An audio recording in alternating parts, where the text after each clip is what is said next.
So can you please state your name and your date of birth? Paul Tanck, August 16th, 1950. I moved to Venice in June of 1974, so was that 40, I don't know, you do the math, 26 to 22, 48 years.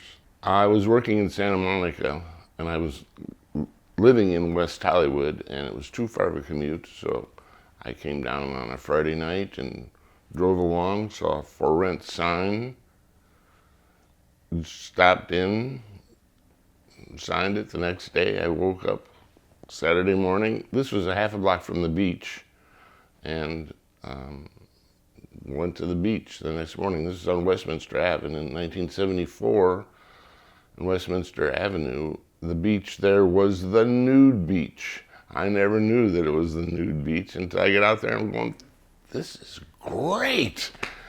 So I burnt my buns so bad that first day. It was ridiculous. But then other than that, I had a great, great summer at the nude beach. Well, when I first moved to the beach, I was right down the block from the Lafayette Cafe. So that was always a great place to go and eat. And there was a whole society of people that were just based on the Lafayette. Can you describe some of those people? Well, there was Goldie Glitter. She was the Santa Monica College homecoming queen. Goldie was a guy. And I remember one day sitting on the bench on the boardwalk with Goldie and another guy. And we just sat there all day. I just listened to them talk and interact with people. It was like one of the strangest yet greatest days of my life, because he's like the only guy really that stands out. Then there's Ruby the waitress, and she was famous. Ruby was like your typical coffee shop waitress.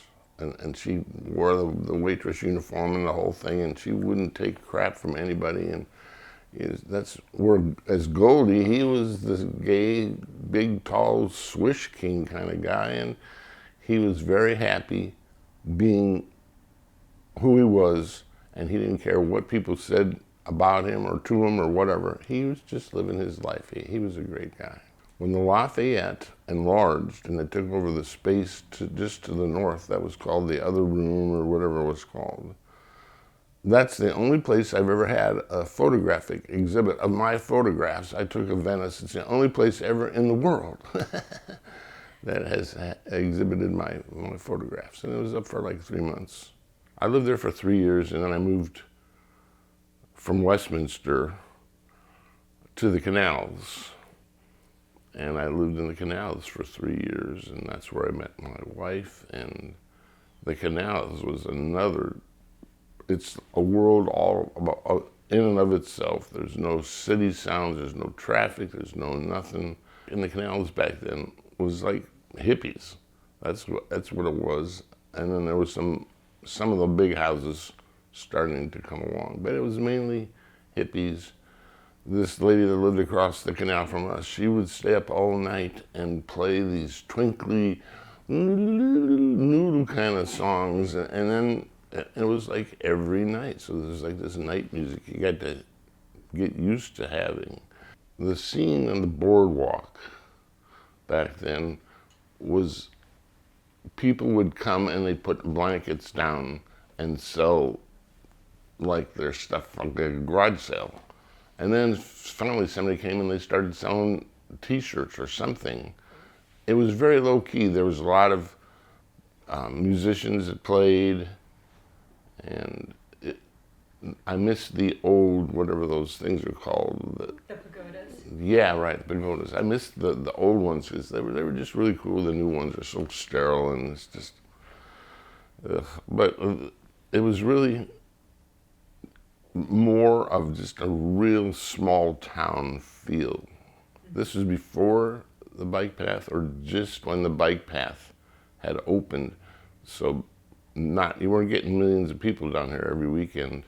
You were just getting locals and some tourists, and then that's when the influx. To me, it's because of the bike path that changed Venice. It's hard to imagine what it was like back then because it wasn't so built up. There wasn't traffic all the time.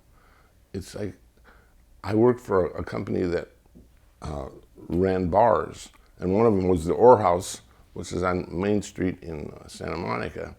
And I would come home at 2 o'clock at night, and I'd be walking down the middle of Pacific Avenue with no cars, and I'm taking pictures, and it was just very isolating, I think. And it just, there wasn't an influx of as many tourists as there is now. It's just incredible. Having lived in Venice for so long, I think it's given me a unique feeling, because, like it or not, Venice and Venice Beach is world famous. And if you say to somebody, "Where are you from?" "I'm from Venice," they go, "Whoa."